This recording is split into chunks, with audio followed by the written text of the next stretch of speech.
창세기 공부 오래간만에 이어가다 보니까 우리 지난 이야기 잠깐 복습하고 이제 그 복습에 이어서 오늘의 이야기를 전개하겠습니다. 하나님께서 아브라함을 택하셔서 너는 고향집, 친척, 아버지 집을 떠나서 내가 너에게 지시할 땅으로 가라.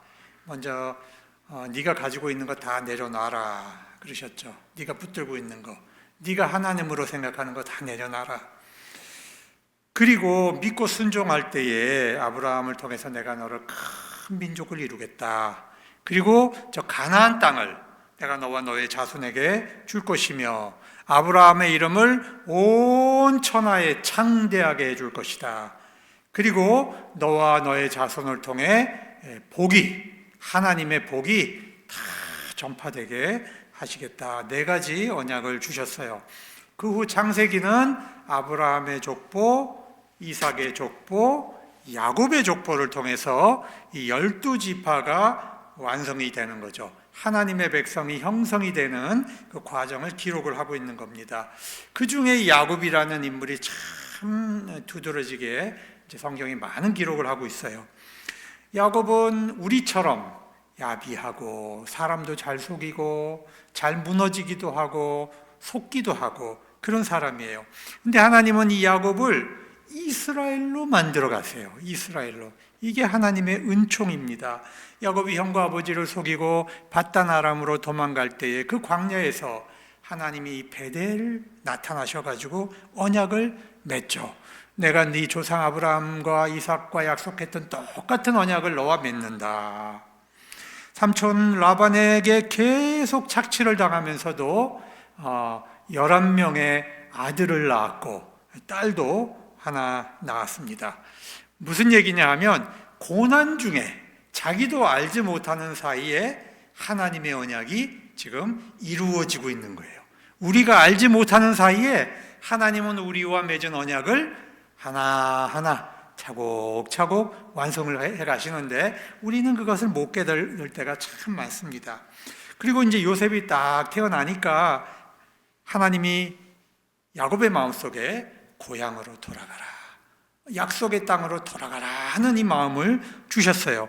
그런데 빈손으로 가지 않게 하시고 하나님께서 많은 양과 소와 염소를 받아서, 사실은 받아서 간 건 아니죠. 얼룩이가 탁 태어나게 하셔가지고 이렇게 해서 점점 증가했는데 어느 날 밤 야곱은 가족과 많은 재산을 모아서 야반이라는 것은 반에 반반자 쓰는 거예요. 밤 시꺼먼 절반에 아주 밤에 도주를 합니다.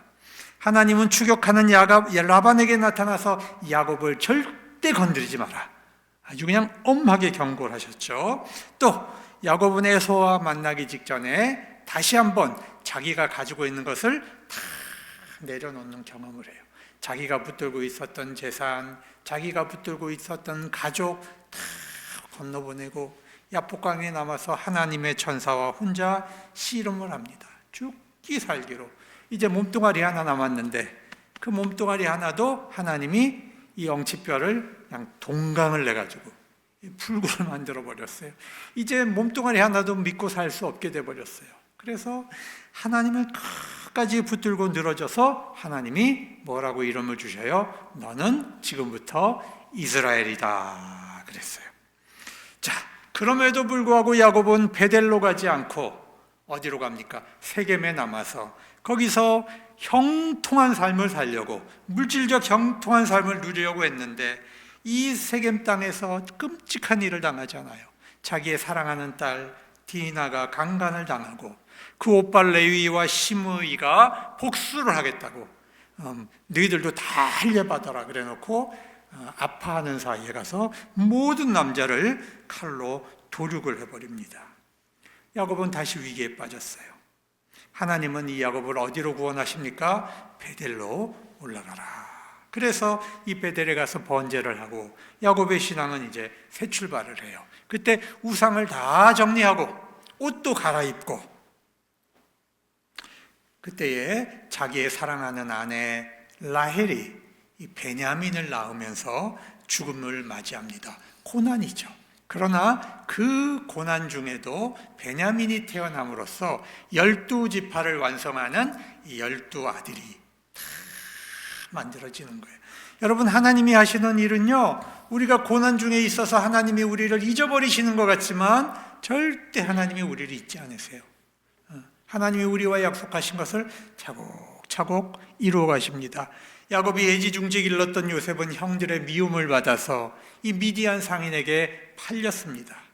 야곱은 요셉이 죽은 줄로 알고 모든 삶의 의지를 놓고 그저 막내 아들 이 베냐민 하나만 끼고 그냥 산 듯이 죽은 듯이 이렇게 살아가는데 하나님이 그 야곱을 그냥 두시지 않잖아요.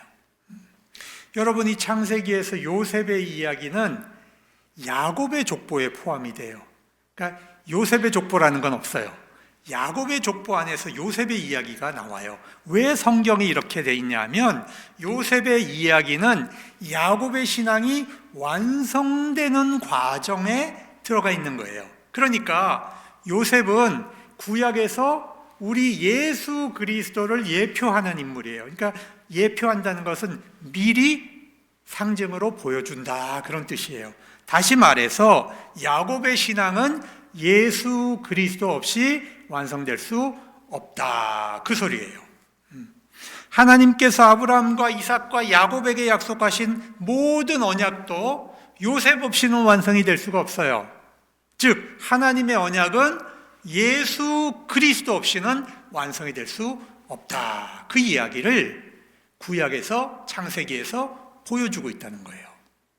자, 그러면 오늘 본문 말씀에서 이제 39장 본문 1절에 보면 보디발이 요셉을 샀다 그랬어요. 이제 샀다, 상인에게 샀다. 그런데 이건 어디랑 연결되냐면 37장 마지막 절에 나오는데 그 미디안 사람들은 그를 애굽의 바로의 시나 진위대장 보디발에게 팔았다 그래요. 그러니까 37장에서 39장으로 연결되는 거예요. 그러니까 38장에 있는 유다와 다말의 이야기는 그 중간에 끼워 놓은 이야기입니다.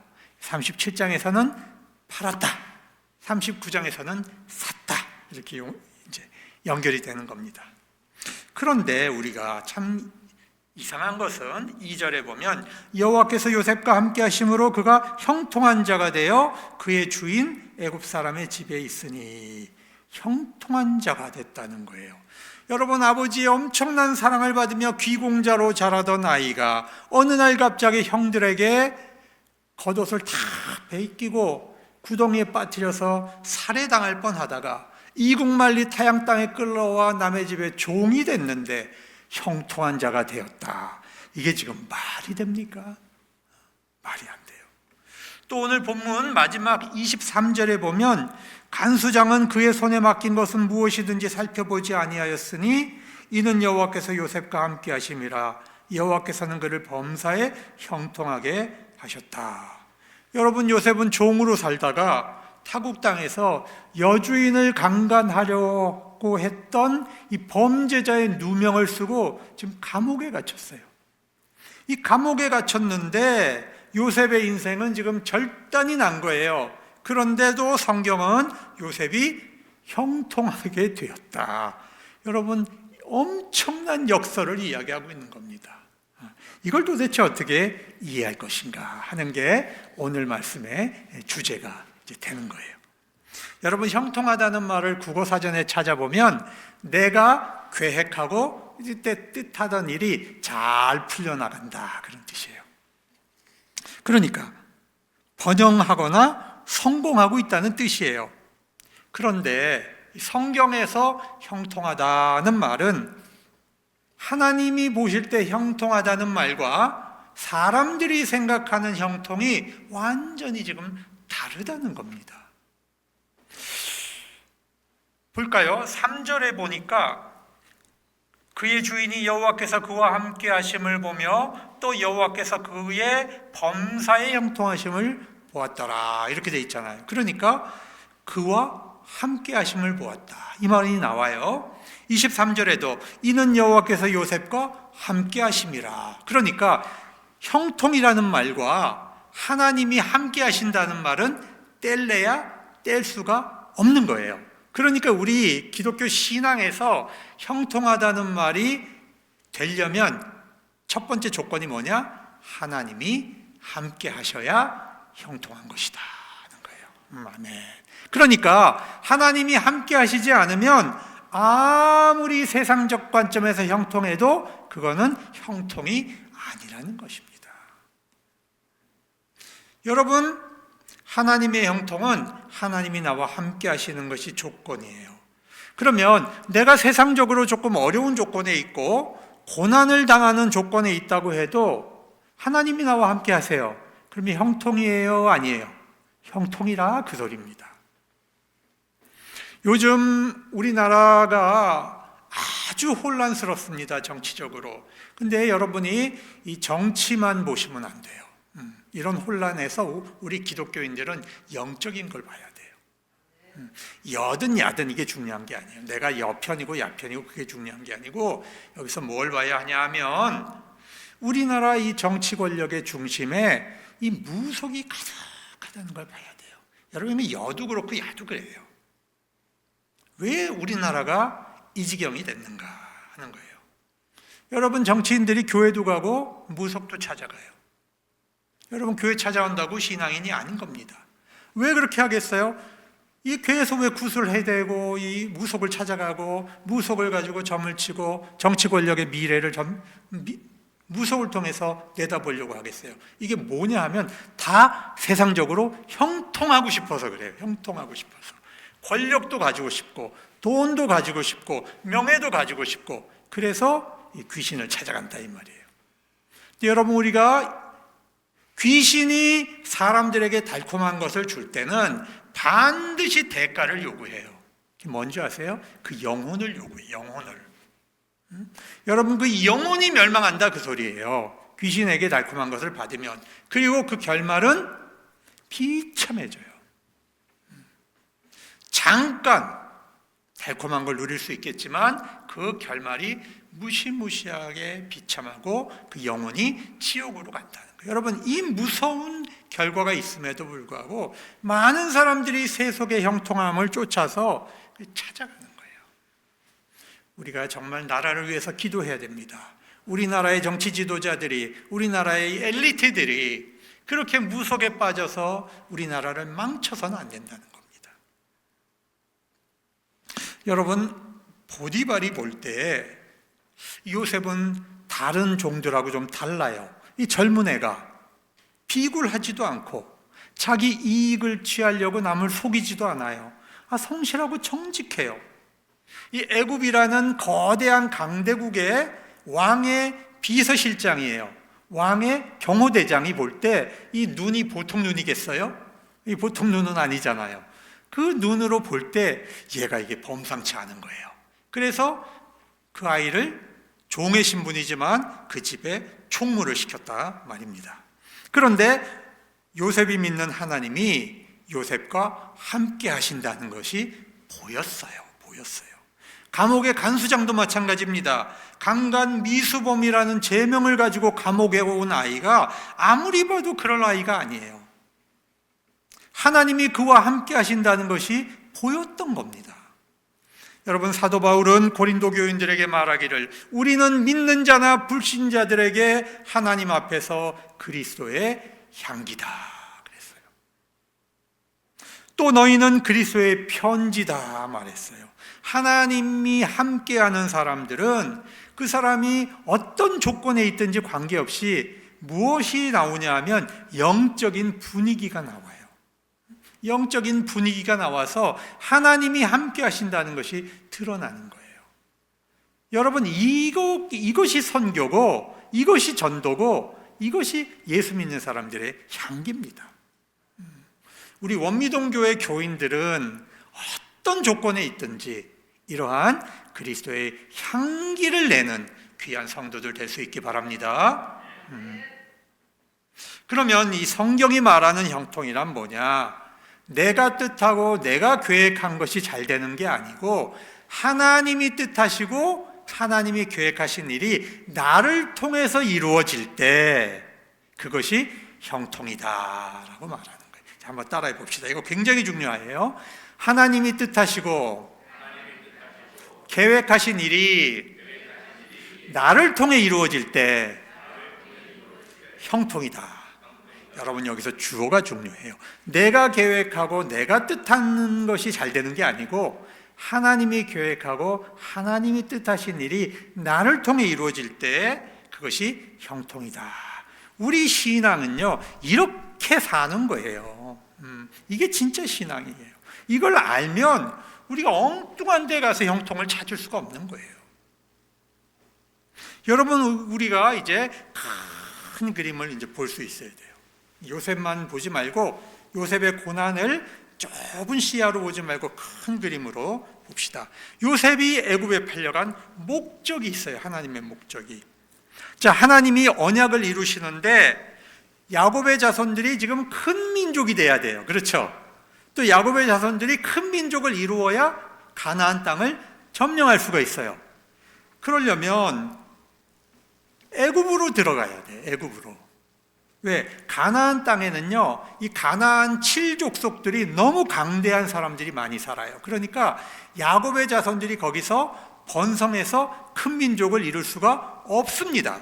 그러니까 하나님께서 여기서 뿌리를 잠깐 뽑아서 애굽에 갔다가 심어서 여기서 큰 민족을 이루어 가지고 데리고 나와서 여러분, 광야에서 하나님 백성으로 훈련시켜 가지고 40년간 그리고 가나안 땅으로 데리고 들어가시는 거예요.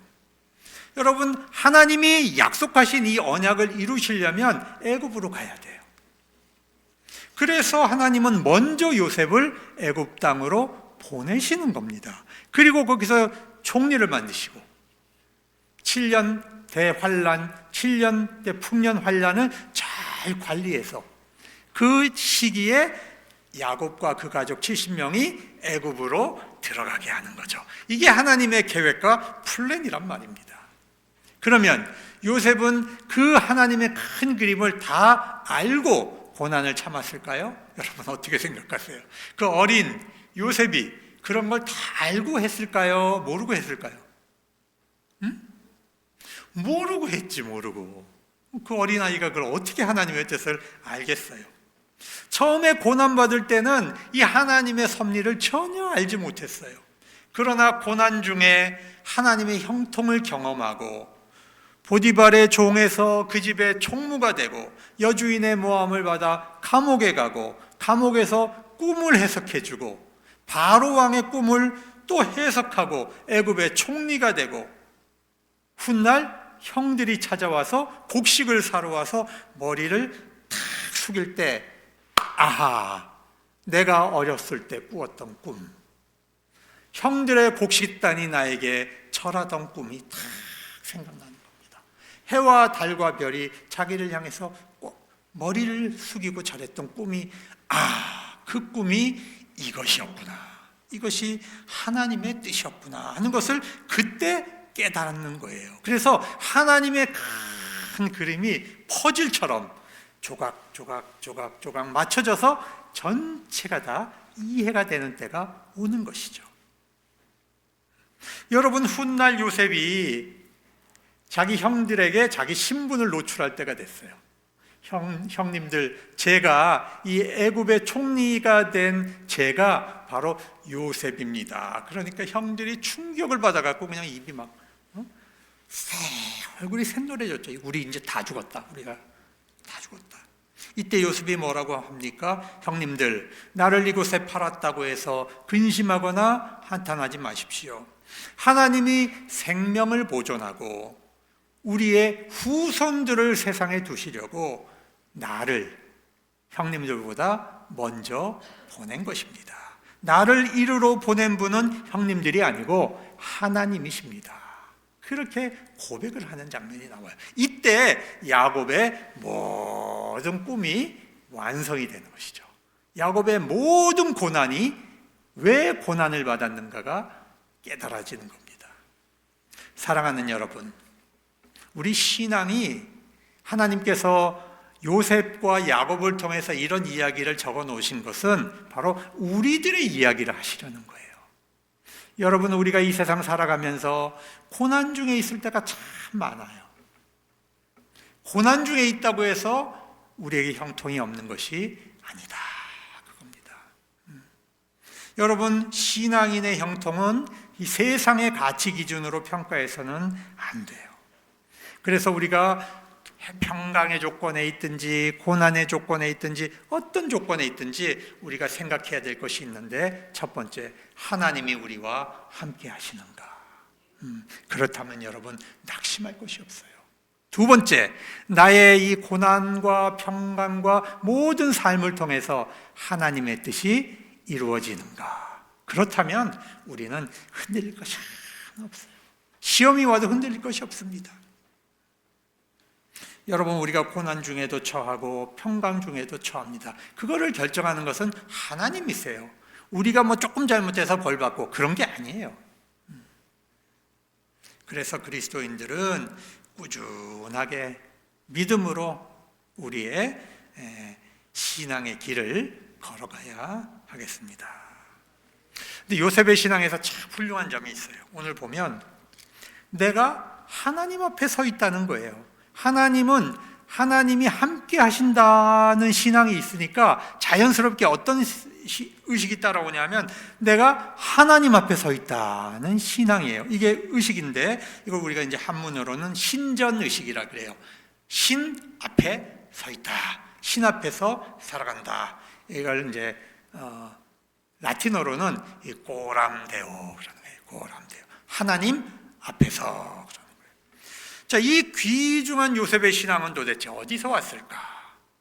제가 이렇게 쭉 뒤져보면 야곱에게는 이런 게 발견이 안 돼요. 야곱은요, 너무나 물질의 유혹에 잘 무너지는 사람이에요.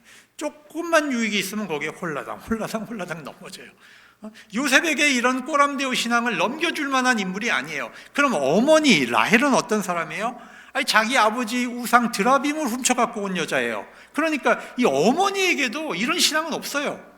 아버지에게도 이런 신앙이 없고 어머니에게도 이런 신앙이 없는데 도대체 요셉에게 어려서부터 이 꼬람데오 신앙이 어떻게 생겼을까?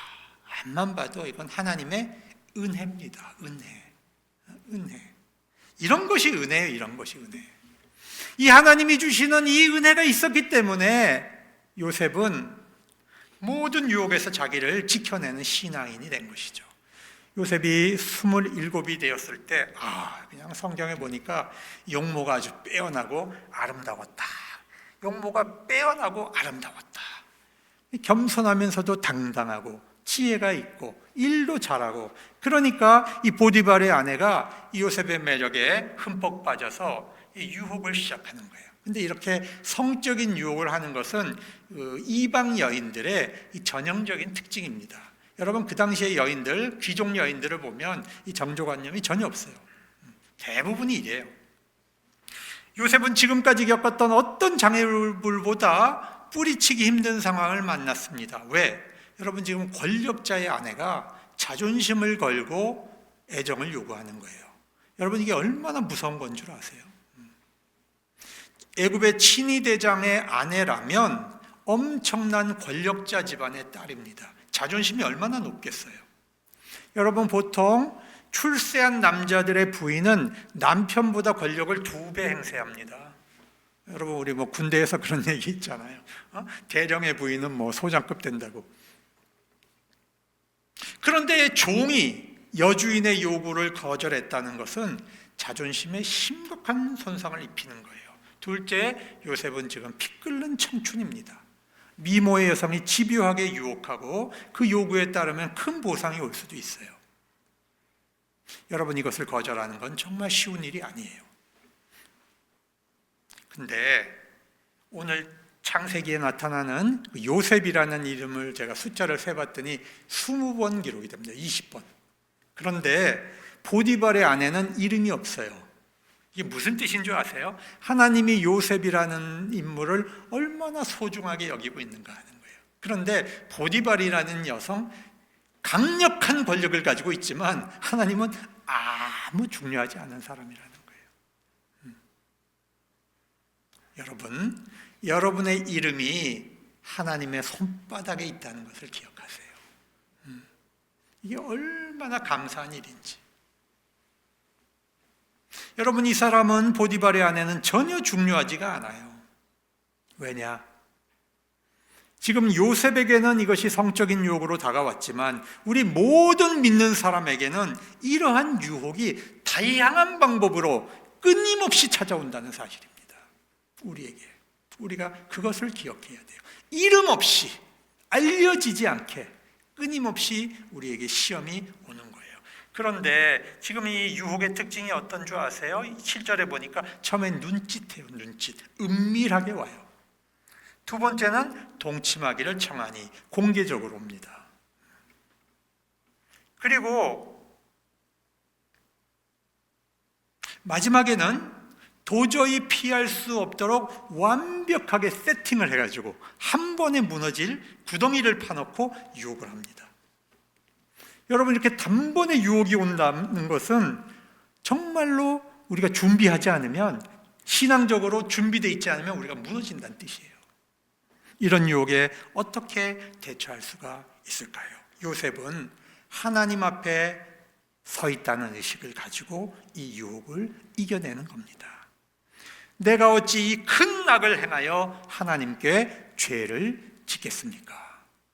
내 주인이 나에게 금한 것이 없는데 오직 한 가지 금지한 것이 바로 당신입니다. 왜? 당신은 그 주인의 아내이기 때문입니다. 나를 신뢰해 준 인간에 대한 신뢰도 배신하지 않을 것이며, 이것을 지켜보고 계시는 하나님 앞에서 내가 죄 지을 수 없다는 거예요. 여러분, 이 신앙이 정말 소중한 거예요. 사람 앞에 서 있는 사람은 사람을 의식하고 사람의 눈치를 살피며 살아갑니다. 하지만 남이 안 볼 때는 그 원칙이 쉽게 무너져요. 사람 앞에 서 있는 사람은. 하지만 하나님 앞에 서 있는 사람은 남이 보든 안 보든 상관없이 자기의 신앙의 양심을 지킨다, 이 말입니다. 성경에 보면 여주인은 유혹을 하다가, 은밀하게 눈짓하다가, 툭툭 건드려 보기도 하다가, 이제는 공개적으로 동침하자고 내놓고 얘기를 하다가, 그래도 말을 안 들으니까 이제는 야곱이 일하러 올 때를 기다렸다가 모든 사람을 내보냈어요. 모든 사람을 완벽하게 세팅한 겁니다. 그리고 야곱의 겉옷을 벗깁니다. 여러분, 사람이 안 보면 요셉은 무너지겠지, 이렇게 생각한 겁니다. 남이 볼 때 거룩하고 윤리적이지만 혼자 있을 때도 우리는 과연 그런 사람인가 하는 거죠. 나 혼자 있을 때도 우리는 과연 그런 사람인가? 하나님 앞에 거룩한 사람인가? 신앙은 홀로 있을 때에도 하나님 앞에 서 있는 것을 아는 것입니다. 그럴 때에 우리는 신앙의 순결성을 지켜간다, 그 말입니다. 요셉은 여인의 손에 겉옷이 잡히자 그대로 자리를 피했어요. 여러분, 죄의 자리에서 죄와 싸우는 것은 어리석은 거예요. 우리의 의지는요, 절대로 죄와 싸워서 이기지 못해요. 왜? 우리는 죄인이거든요. 본성상 죄인이거든요. 그래서 우리의 의지가 약해요. 그 죄의 자리를 결단하고 피하는 것이 바로 지혜입니다. 그 자리를 피해서 교회로 와야 돼요. 교회로. 우리의 의지는 약하지만 믿음으로 우리가 결단하면 성령님께서 우리의 의지를 강하게 붙들어 주시는 겁니다. 근데 중요한 것은 그 순간에 우리가 믿음으로 우리가 결단을 해야 돼요. 결단하고 피해야 되죠. 그러면 성령님께서 우리를 지켜주신다, 이 말입니다. 여러분, 거절당한 보디발의 아내의 수치심은 분노로 바뀌었습니다. 그는 요셉의 옷을 이용해서 그를 파렴치한 강간범으로 몰아가기 시작합니다. 여러분, 이 경험은 과거에 요셉의 형들이 자기 옷을 벗기고 구덩이에 집어넣는 그 경험이 있었잖아요. 다시 한 번 더 자기의 겉옷이 벗겨지면 여러분, 자기는 이제 살아나올 수 없는 구덩이에 다시 한 번 빠지게 된 것입니다. 자기가 쌓아온 모든 명예와 신뢰가 한순간에 무너져 내립니다. 하나님, 나에게 왜 이렇게 하십니까? 여러분, 사람이라면 억울함과 분노가 터져 나오지 않을까요?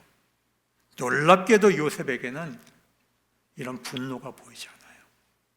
변명하지 않고 자기를 감옥에 넣는 이 여인에 대해서도 아무런 공격을 하지 않습니다. 왜냐? 하나님께서 아시니까. 하나님께서 보고 계시니까. 내가 하나님 앞에 서 있다라고 하는 이 신앙의식이 있으니까 견디어 내는 겁니다.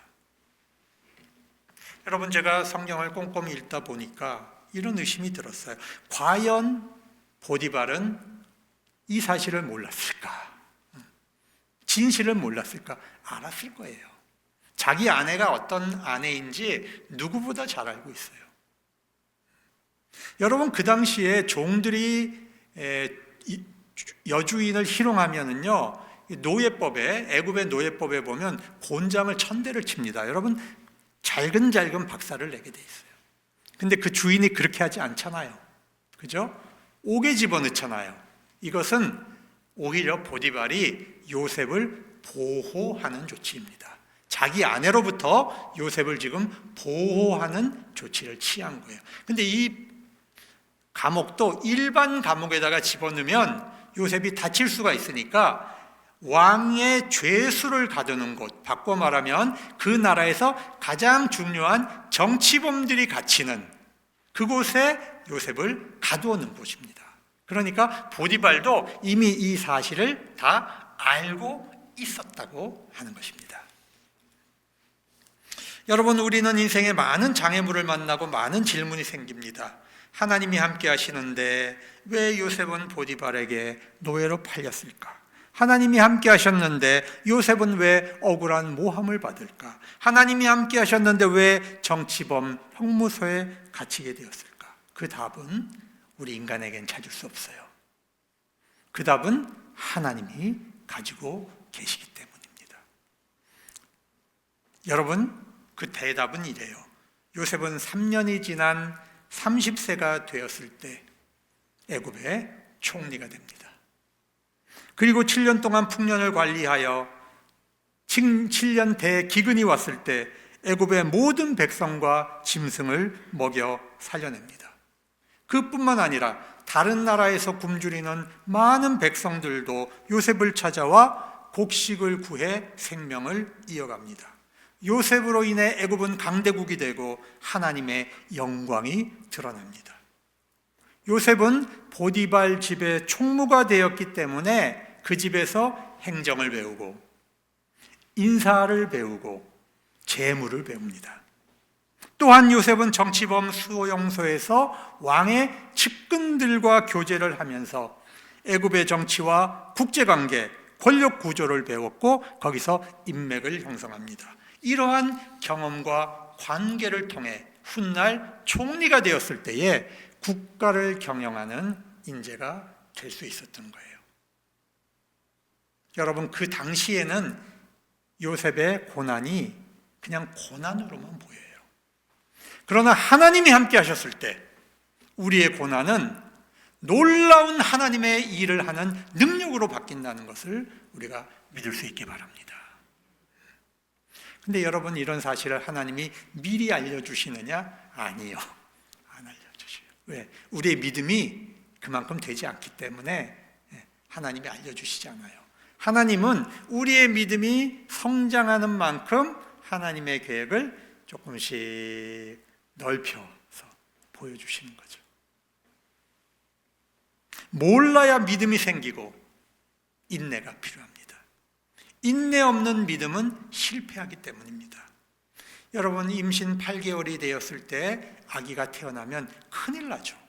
큰일 납니다. 우리의 인생에 많은 장애물을 만난다고 해서 여러분, 우리가 좌절하거나 실망하지 말아야 합니다. 그 고난을 넘기면 하나님의 뜻이 이해가 되는 것입니다. 사랑하는 여러분, 하나님께서는 요셉을 고난 중에 형통하게 하셨습니다. 우리는 인간적 형통을 추구해 가면서 맨날 하나님 앞에서 우리 형통을 들어주지 않는다고 우리는 투덜투덜대는 존재입니다. 그러나 하나님은 그런 형통에는 아무 관심이 없으십니다.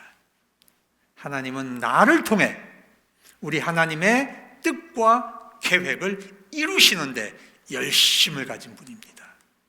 우리의 믿음은 그것을 발견하는 것이고 그것을 통해 성장하는 것이고, 그래서 하나님의 놀라운 계획에 우리가 청지기로 사용받게 되는 것입니다. 기도하겠습니다.